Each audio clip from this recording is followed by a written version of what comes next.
yeah, pandas are important. We need to support pandas and tigers. And then you realize, but there are so many other organisms that are imperiled that we know nothing about. This is A New Angle, and I'm your host, Justin Angle, marketing professor at the University of Montana. This podcast is my chance to speak with cool people doing awesome things in and around the great state of Montana. We are proudly underwritten by First Security Bank and Blackfoot Communications. Okay, today's guest is Emily Graslie, 2011 graduate of the University of Montana with a degree in studio art.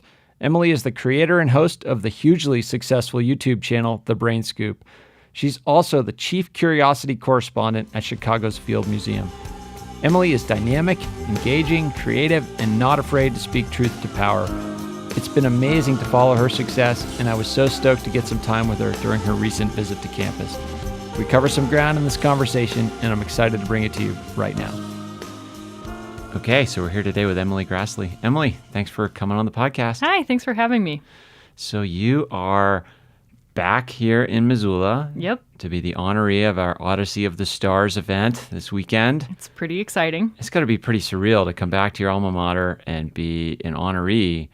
It is. You just graduated 2011 and you're already like a superhero in our alumni sphere. It's kind of weird. Yeah. How's it feel? It feels a little weird. It is really surreal. I had an interesting experience as an undergraduate here at I never especially wanted to leave Missoula, and it's always nice to come back and visit. Every time I come back, it's a sort of like a different capacity every time almost, and so it's just been really interesting, and that it's happened in such a short amount of time is kind of overwhelming. Yeah, and so you're living in Chicago now, Chief Curiosity Correspondent at the Field Museum. Yep. And trading winter for winter, coming from Chicago Yep. over to Missoula, and we're having a particularly chilly snap right now. I think it's about -2 outside. Wow. And windy and all that. But it's great to have you here. Thank you. And I want to talk about a lot of things, but what I'd most like to talk about is, you've told me that the job you have is sort of one of a kind. Mm-hmm. You're sort of the only person with a job that you have. And first of all, I'd love to just explain that job and the series of events that sort of came about you being able to create it for yourself in many ways. Yeah, so as an undergraduate here at the university, I had the opportunity to do an unpaid internship in the campus zoological museum, the Philip L. Wright Zoological Museum. And long story short, I fell in love with the research collection and never really left. I after graduating in 2011, I continued on in a volunteer capacity, and by sort of the fall/winter 2012, I had hooked up with Hank Green, who's a entrepreneur and videographer here in Missoula, and I, for the last year and a half, had just been, enthusiastically banging the drum for this collection and just trying to talk about the many potential interdisciplinary uses for this vertebrate collection, not only for wildlife biology students, but for art majors, for educators, for people interested in, forestry and the environment and climate change and ecology and, all of these various disciplines. And so meeting Hank, he helped me create a larger platform to reach a greater audience with these ideas.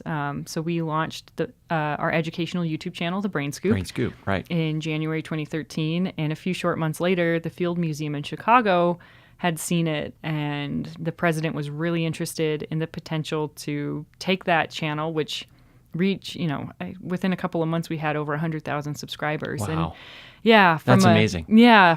it was really surreal, and it happened really fast. I feel like ever since we've launched the channel, which was 6 years ago, it's just been a nonstop, like on a rocket. Yeah. So, I was offered a job to bring this channel and my enthusiasm for dead stuff and their importance to the Field Museum in Chicago, and it was an offer that was too good to refuse, and it was honestly a dream. So they provide sort of production support for the show and allow you to sort of film and create content at the Field Museum and leverage their sort of scope of resources as well? Yeah, and so when I was volunteering at the museum here, we had very limited expertise. Okay. There was one, and I shouldn't say that because obviously there's all of the fantastic professors in wildlife bio and the other division of biological sciences. But in terms of people who are actively using the collections for research, that was, a little limited when you compare it to a collection like the Field Museum. Right. So the Phil Wright Museum has around 24,000 specimens, and the Field Museum has around 40 million, and around 21 active curators, and dozens and dozens of collection staff, and just a much wider scope of zoological and geological, anthropological materials. And so, yeah, the Field Museum provides access to collaboratively work with all of these research scientists to make videos that exemplify the kind of research and collections work that happens at natural history museums. So let's go back for a second to your experience at the Wright Museum as an unpaid volunteer intern. I remember and I don't know if it was your first time appearing on Hank Green's program, but at the end of that episode, he highlighted how an institution like the Wright Museum couldn't do what it does if it weren't for people like you working in an unpaid role, which is in many ways a big problem for a museum like that. It's not huge. everybody has the resources that the Field Museum has, yet the Wright Museum provides an important service to the University of Montana.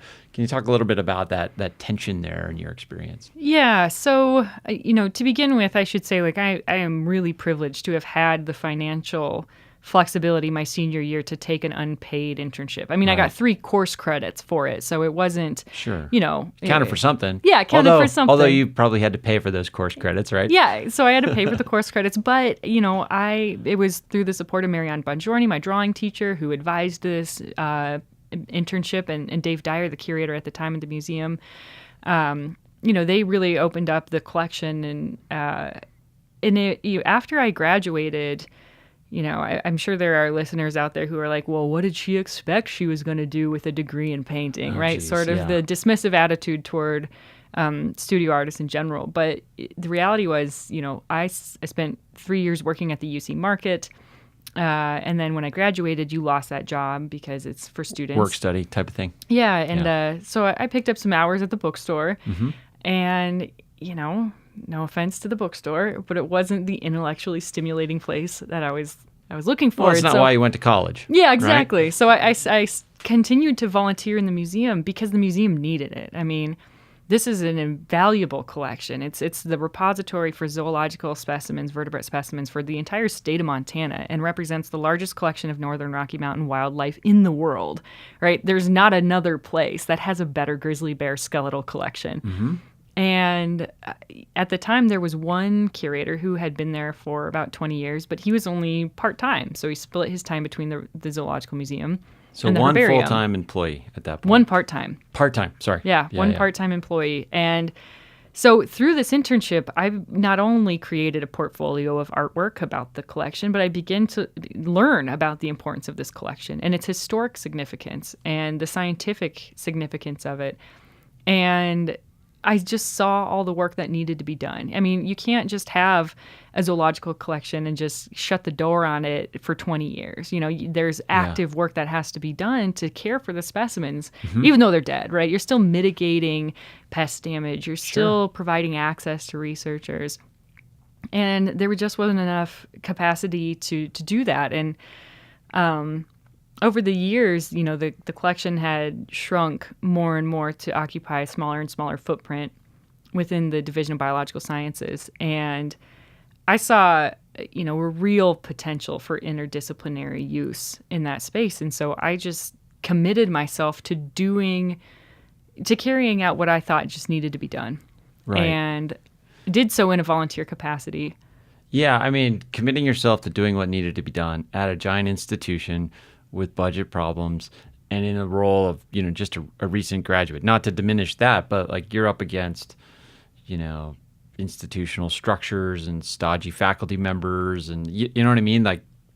Actually, you absolutely probably Yeah, I absolutely went through You've all lived these it. hurdles. You know, there were times the one of the biggest problems with that collection was that it had a collection of about 3,000 specimens that were stored in alcohol in jars that had Okay. been moved out of their collection space at the end of the hallway on the second floor of Health Sciences, and had been put into storage in the basement of Schreiber Gym, which I don't know if a lot of people are familiar with the basement of Schreiber Gym. Yeah, tell us but about that. That sounds it's, scary in and of itself. Yeah, I mean it's where you go to access the tunnels underneath the university, right? You know, there's electrical panels and hydraulic equipment down there. Not where you want to put sensitive specimen. No, not at all. And so this was, I'm sure the fire department had warned the university against this violating fire code, but there was an accident at one point where there was some sort of leak in that space, and when the walls are cement and the specimens are stored in cardboard boxes, the cement or the cardboard boxes weakened, and the entire collection collapsed in on of itself. And the fire department called Dave, the part-time curator at the time, at 10 o'clock at night, on a Monday, who called me to say, like, they're going to throw this material out. Could you possibly come down and help clean it up? Sure. And so, like, what are you going to do? You're cleaning up. You can't say no. No, I mean, these are specimens that are 50, 60, 70 years old that are the only collections from Flathead Lake from that time. So, yeah, I mean, there was a lot of frustration that literally if I'm not here helping to clean this mess up, like, who else is going to do it? I was being a, sort of a martyr or a steward for the state of Montana. But it was really frustrating. I don't know. Yeah, I mean, that's interesting. There are parallels to the business world. I mean, we have so many students that, go into unpaid internships, whether it's in the summer, and some of them are for credit, some are not. And more students are expected to spend time after graduation as interns, unpaid, basically kind of doing the job of paid employees. There's all kinds of problems with that. Yet at the same time, I hear lots of stories, some on the podcast, some just from folks I know, of them sort of making something out of nothing. So now you have a great job in many ways, and we can talk about that. But this notion of sort of putting yourself out there and doing what needs to be done doesn't always have a payoff. Sometimes it does, and it just makes me be thoughtful about what we expect of young people in the economy these days. I guess the real problem with it is that, just acknowledging, again, the privilege that I had, that I could spend the time to do this. I did work after graduation. I got a job at Hunter Bay eventually and, was able to split my time into 2 shifts at work in the morning and then back in the evening. And so I had time during the middle of the day that I could come to campus and work at the Zoological Museum. Yeah. But I was working from 6 a.m. until 10 p.m., 6 or 7 days a week. Yeah. I mean, I was losing my mind a little bit. Mm-hmm. But in times of crisis, I was able to rely on my family to, help me through a couple of months. I was able to sell my senior thesis painting from my BFA for enough money to pay my rent for 3 or 4 months. So, I had a little bit of wiggle room. But, I think the real unfortunate part of that is, most people will not have that luxury. Right. And that's really where you are limiting opportunities for others. And, nobody should have to expect to spend 12 or 14 hours a day in order to get the experience, needed to eventually get a job in their field. Yeah, particularly if those hours are unpaid. Yeah. And you can't afford to do it. Absolutely. Yeah. Yeah. I mean, there was a reason I worked in food service, right? Because you could get free sandwiches or, if you work at the market, you could, eat the write-offs from someone dropping a croissant on the floor. I mean, I remember many days having $1.75 and knowing exactly what I could buy. Yeah. Because that's, you're broke. Right. Life's pretty simple at that stage in some ways. Yeah, for better or for worse. So at what stage did you start doing your educational science videos? Was it after Hank approached you about launching Brain Scoop, or were you doing it before and that's how you got on Hank's radar screen, or what was the process there? So I started a photo blog about the collection in the fall of 2011, I want to say. Essentially just like documenting what I was doing in the collection and trying to raise greater awareness about the need to support natural history museums, but also the sort of like cool stuff that we were doing, right? I got to go pick up roadkill bighorn sheep from Montana Fish and Wildlife, and these are specimens that are being used in studies to look at contagious pneumonia between wild and domestic populations of sheep in Montana. Like, that to me was really fascinating. Stuff, yeah. So I wanted to share that. And it was sort of like through that photo blog, I began to get wider attention for the museum. And sometime during that time, I was really looking for other ways to justify the amount of unpaid time I was spending in the collection. And that's when I came across the Johns Hopkins Master of Art and Museum Studies program, which is primarily online. It's a distance learning program. Okay. So I applied to the program and I got in, and that allowed me to, tap into some student financial aid again. Sure. Yep. And that was I enrolled in the fall of 2012, and a couple months later is when I met Hank, who approached me about making the channel.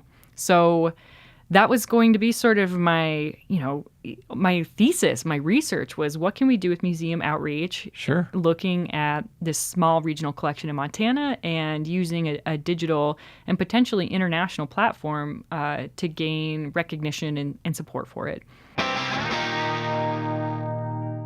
A New Angle is underwritten by First Security Bank and Blackfoot Communications, two cool companies doing awesome things all over Montana. I'm Maureen Dowd of the New York Times, and you're listening to A New Angle.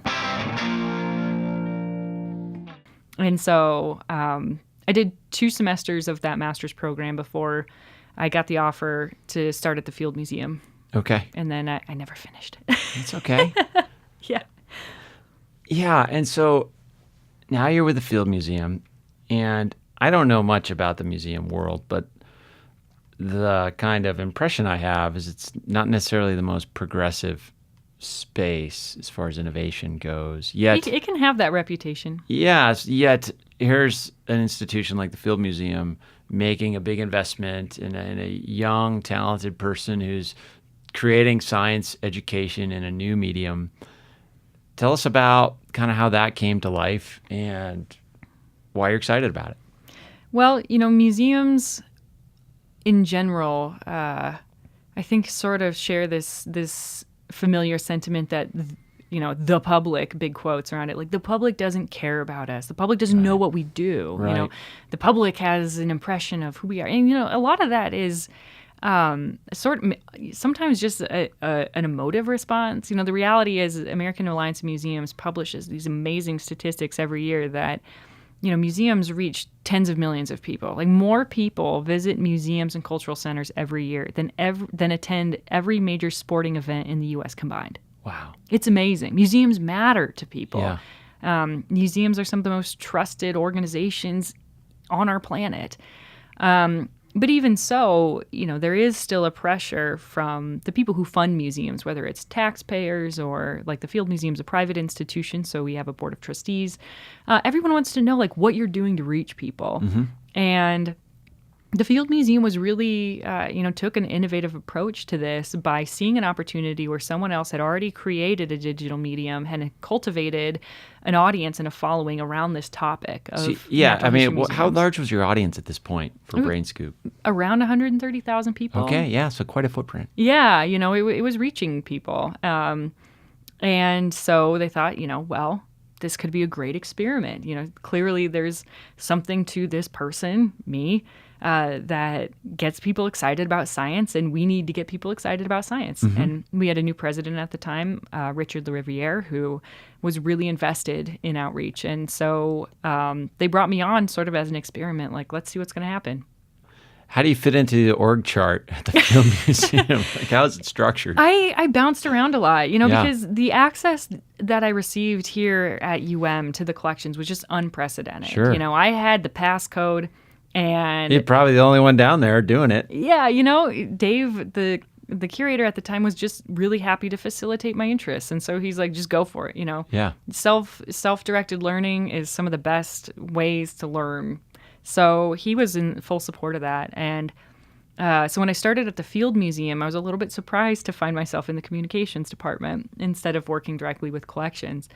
And I understand that impetus, right? I mean, I'm doing communications, I'm marketing to some degree, but it didn't take us very long to realize, when you look at the analytics of BrainScoop viewers, 45% of our audience lives outside of the United States.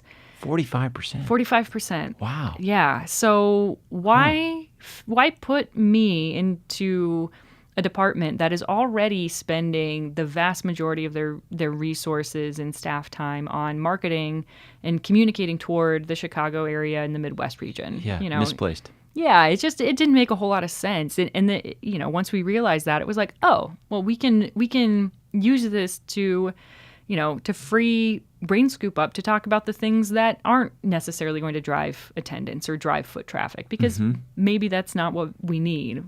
If what we want is international brand recognition, well, here you've got an international platform. Right here. Here we go. And so from there, the other thing that I brought up eventually was, I really need to get to know these scientists, because as a non-scientist, I totally understand the hesitation that some academics have toward putting the onus on communicating their complex research, their baby, the thing that they've devoted 30, years of their life to studying in and out, and putting the responsibility of communicating the importance of that to somebody who's studied landscape painting. What's that like? I mean, what's your dynamic with, are they called faculty at the museum? Yeah, curatorial staff, collections, researchers. Okay.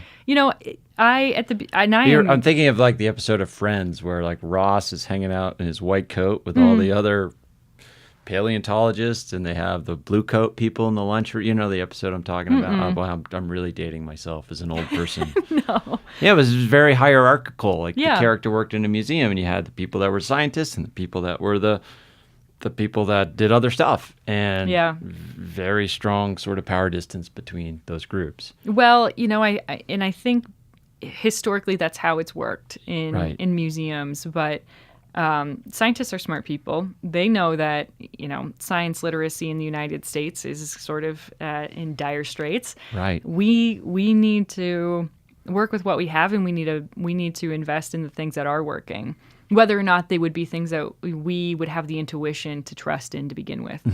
And so when I started at the museum, I am the first to admit I know nothing. I am a baby in this giant universe of ever evolving information. I am humbled more by what I don't know than what I do know. And so I kind of approach it with this open honesty of, listen, I might not know what it is that you do, but I'm eager to learn. Right. And more important than that, I want to know what your communications goals are for this. So you've devoted a significant amount of time of your life and energy on understanding this group of organisms or this environment. Help me understand what motivates you as a scientist. Yeah. And the more that you can have these open and frank conversations, the more that you can really begin to trust one another. And the way that I approach every episode of the BrainScoop is one of collaboration, right? I have been able to tap into narrative approaches to videos that seem to work, right? I guess you could call me an expert in science communication in some regards, but you're also an expert. So let's, treat this like a collaboration rather as a service from one to another. Sure. And that's when we make the best videos. Well, and that spirit comes through in all the videos that I've seen of the Thank BrainScoop. you. I mean, you're celebrating the work of the people, and the science itself, but it seems like your sort of genuine zest for their work and helping the world understand why it's important really comes through. Because often they've been so uncelebrated. Yeah. I mean, that's an amazing thing about working in a big museum like the Field is, pandas are important. We need to support pandas and tigers. And then you realize, but there are so many other organisms that are imperiled that we know nothing about. There are X number of ornithologists for every species of bird, but how many people are studying, all of the 12 worm phyla that exist? And when you start to talk to these scientists and understand, sort of where there are imbalances in our own understanding of taxonomy or species globally. It's Right. you can really learn to champion for some pretty uncharismatic organisms. Well, you learn why they're important, Yeah. right? Yeah. The bigger picture. Yeah. And that you learn, again, like you learn far more. You learn that you know far less than you do know. Yeah. So I want to transition to kind of an entry point I had with your work. I mean, we celebrated my touch point of entering, just being aware of your work was last fall. There was I think it was CBS News, kind of did the morning show, did a profile of your work, and we showed that at a campus event, and it was just really kind of neat to learn about the stuff you're doing. And one of the themes of that CBS profile was drawn from a video on your show, on your channel called Where My Lady's At. And it really got into kind of unpacking some of the unfortunate comments that you get on your YouTube channel, and just this kind of, I don't know if cesspool is the right word, but like all these weird, awful kind of double standards that exist. Yeah, the things that you would say, given the luxury of anonymity behind a screen. There's that, and then there's so there's just sort of generally that, like comment threads on various internet places, right? But also this kind of double standard with gender and science communication or any form of media construction. And the standards you're held to are different than if a man were doing the job that you're doing. Yeah. What's that experience been like what motivated you to put that content on the Brain Scoop and kind of put yourself out there on the issue? Yeah. For better or worse, YouTube is a platform that, is drawn toward authenticity. And I've been told that I am what somebody called an emotionally transparent person. Okay. I have a really hard time masking my true feelings about something. I'm pretty easy to read from across a room. You know when I'm uncomfortable, when I'm excited. And that's what makes the Brain Scoop works. But when I started creating, videos, I don't know that I was fully prepared to deal with the number of negative or distracting comments that people were leaving. And to some extent, you can kind of internalize that and just bury it. You see the comments and you can delete them or block them or whatever. But eventually, I started to receive messages from young people who would say stuff like, I want to make my own science channel. I love what you're doing.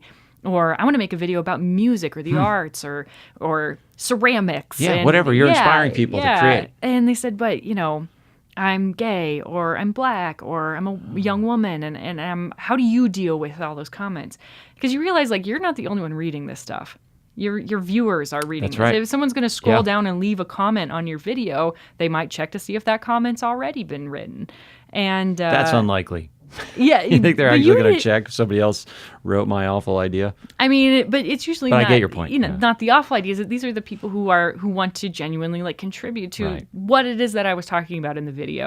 And then they're like, oh, nobody's talking about what she's talking about in the video. They're just talking about like, oh, her nose looks like a pig, or she looks fat, or her hair's stupid, or she didn't do her makeup. It's just all these. Right. This is all meaningless. Everybody's gonna die. Like don't focus. Like, why does it matter? But so I realized, like, I need to address this not only for myself, but for these people who want an answer to these questions, and also just to, being I guess for lack of better words, a public person is a hard thing to navigate emotionally, especially as a young person, and especially as someone who never did well in science. Right? Everything is just a giant experiment. And so we made this video addressing the negativity of those comments and suggesting that it could be that vitriolic environments and these spaces are not are why we don't have more diversity, or why we don't have a greater I guess representation of diverse voices in these fields, not only online but within science fields in general. These comments and these attitudes have existed long before YouTube. But, I was really surprised by the reaction to that video. I didn't think people would take it seriously. I sort of thought that they would just be dismissive of, my quote complaints. But people took it really seriously, and it resonated with a lot of people, and it let me, feel secure in this idea that this is a big topic that needs to be discussed. Mm-hmm. And how was it received by the Field Museum? What was their... I mean, the Field Museum has been, for a creative person, like a fantastic playground. Yeah. They sort of brought me on after the videos that I created, at the University of Montana were not, I guess, safe videos, for lack of better words. Mm-hmm. Like, one of the first things we did was pick up a wolf and do a completely uncensored dissection of this animal on camera. The second video we ever uploaded to our channel was criticizing the university about its mismanagement of the fish collection. Okay. So by the time the Field Museum offered me a job, I had set a precedent. Like, I'm unafraid. Yeah, you're edgy. To confront some of these issues. I'm not very polite when I feel like, I'm polite, but I'm not afraid to hold people accountable when I think they need to be held accountable. So my boss at the time, I said, you know what? I'm really struggling as an employee. I don't know who I can talk to about this, but I think it's a conversation that's beyond just the walls of our institution or beyond the confines of an HR office. Mm-hmm. I think these are issues that are impacting scientists globally. And the Field Museum has a Women in Science group that has a mission statement to support inclusivity. And I said, I think this fits within the mission of that organization, that group. And so they were supportive. Yeah, and it reminds me of, I moderated, you actually participated in the panel discussion yesterday, and one of the themes that came up, and I thought you spoke so brilliantly on it, was issues like this, where there are asymmetries, they have grave implications for what knowledge gets passed on. Mm-hmm. So groups that are privileged tend to make decisions about what information gets preserved and is deemed worthy of passing on. And now you work in education, you work in a museum, and you have a say in what knowledge gets celebrated and passed on. And how do you sort of view not only gender diversity, but also diversity amongst cultures and all other forms in terms of celebrating knowledge that you deem sort of worthy of celebrating? Yeah, that's a hard thing to navigate when you work in an institution that, like many colonial and Western institutions, has things in their past that they're not proud of, but that need to be confronted. And I'll also be the first to admit that, I grew up in South Dakota. I received a very biased education. Yep. And, every day I learn, every day I'm learning, right? Every day I'm trying to do better and be better. But, sometimes change is incremental. But on our channel, we're pretty cognizant about the people who we interview. We want there to be diversity of people, not only, their genders and their races, and understanding that, my institution is fairly white when it comes to the curatorial staff. Yeah. But, we do what we can. And I think more importantly, we acknowledge that we can always do better. But we also like to celebrate, people at various levels of their education and professionalism. I think there's something to be said about the wisdom and the knowledge that comes from, a private landowner who has had an amateur, for lack of a better word, interest in paleontology for 40 years versus someone who has a PhD and spent 6 years researching it. So I think it's just, and maybe that comes from my perspective as someone who studied art and is now a science communicator, just really wanting to democratize who we're listening to and who we're giving a voice to. Yeah, I mean, it's you told a story yesterday about this devil's corkscrew and how, basically a group of white men were so just myopic about... Well, yeah, so that was, so for anybody listening, I strongly suggest you pick up this book by Adrienne Mayer. It's called Fossil Legends of the First Americans, and it was pretty amazing to read it.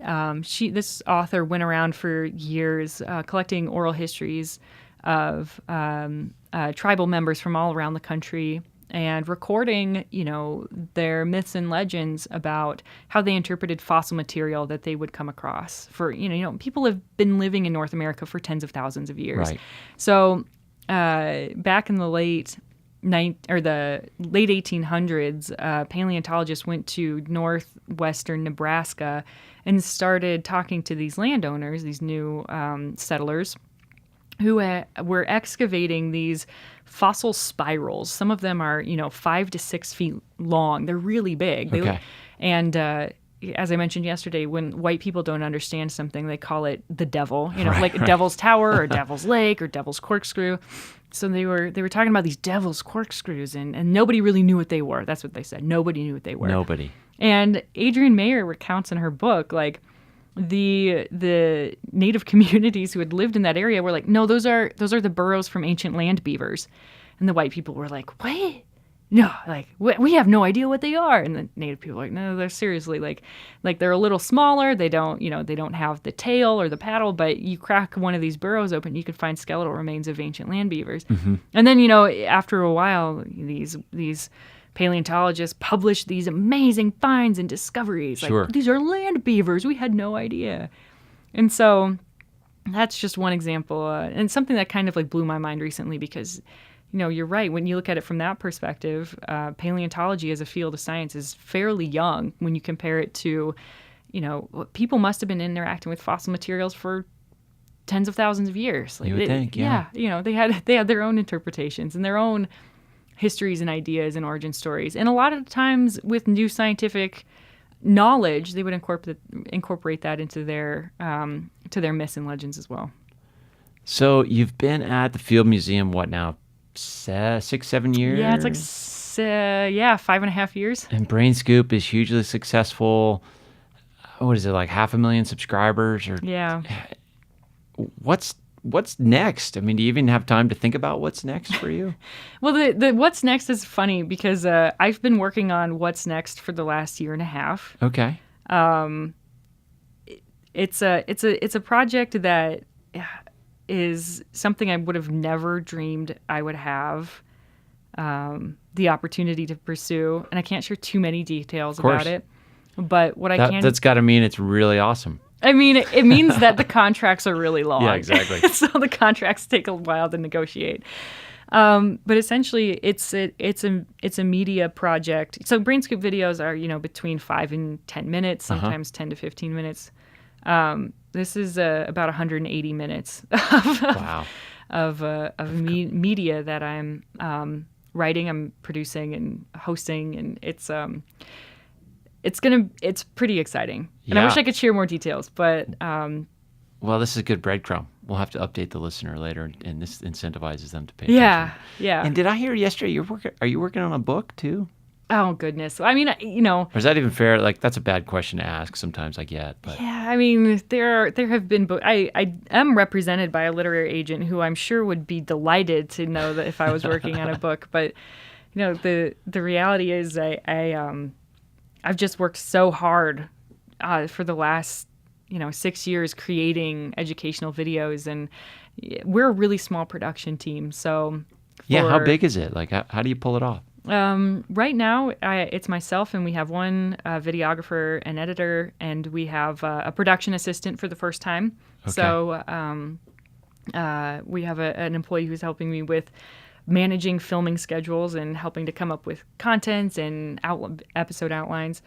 Last year, we had about a person and a half beside myself. So we're a really small team. That's lean. Yeah, it's lean from a production standpoint, even if you don't have to work or aren't working in a museum. Right. So I've been busy. Yeah. Well, you're busy during your time here in Missoula, so I want to be respectful of that. It's been great to learn more about your work, and we're just so jazzed that you're here to be celebrated with this Odyssey of the Stars event tomorrow night. Yeah, it's an honor. And thanks for stopping by and sharing some of your story, Emily. Yeah, thanks for having me. Okay, I hope you enjoyed that conversation with Emily as much as I did. What an inspiration. Check out her social feeds. Check out the Brain Scoop. It's just awesome stuff. Okay, speaking of inspiration, next week we have University of Montana head football coach Bobby Houck. Spring football is in full swing, and we're excited to get an update from the coach. Stay tuned for next week. Thanks for listening to A New Angle. We really appreciate it. And we're coming to you from Studio 49, part of the Michelle and Lauren Hansen Media Lab at the University of Montana College of Business. Remember that this podcast was supported by CED, Consolidated Electrical Distributors. These guys pretty much sell anything electrical you'd ever need, but they also hire a ton of our students. If you want to learn more about jobs at CED, visit cedcareers.com. Before we go, I want to thank some important peeps. Executive producer, Stefan Borsum. Producer, Aidan Morton. And interns, Aspen Runkle, Max Gibson, and Ellie Hanasek.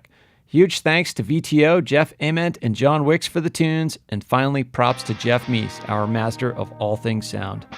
Finally, if you have any questions, suggestions, comments, insults, whatever, please email me at anewangle@umontana.edu. Help us spread the word, and be sure to use the hashtag #anewangle when you do.